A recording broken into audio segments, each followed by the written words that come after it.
Qo'shni, ko'rdingizmi? Biz domga bitta yangi qo'shni ko'chib ketdi. Ha, anomi, kaltashdan sariq soch. Ha, nima qildi unga? Dachada zappali tarqib ketdi. Ha, ana Mustafa marketga ham paket xarajat qilib tinmasdan kirib chiqayotganmiz. Ana dachaga kelayotganlar ham tinmasdan kaltishdan kelgan qizlarni olib kelishgan. Lolalar gullagan mahalda. Mana qo'shnini qizini ham qarang, farosati yo'q, salom ham bermaydi. Qachon qarasiz, nafsiy taqvali ding'ir Mustafa marketga kirib chiqadi. Qo'ying, Ertaman to'qamasin.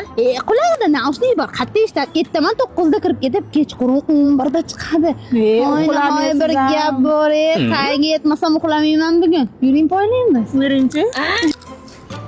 Ana, ko'rdingizmi? Mustafa marketga kirib ketyapti. 10 da ushlaymiz, yuring. Qanani? Hona, qirchang'i. Opa, bir bo'lsa bu yerda ishlayapti. Biz noto'g'ri xayolga bordikmikin ha. Hech hamda men har doim to'g'ri xayolga borganman. Baribir tagiga yetaman buni. Biram g'iybatchi, shu qo'shnim. Biz g'iybat qilib, shuncha narsadan bexabar bo'lib o'tiraveribmiz, qo'shni. O'sha men Chinorning yonida ochilgan mashina Mustafa marketda jondan boshqa hamma yo'q bor. Bozorga borib yuribsiz-da, issiqda qiynalib. Chetdan olsangiz bo'lmaydimi? Xabaringiz, men hamma narsadan xabarim bor. Yerda to'yda e'lon qilmasa ham bilaman.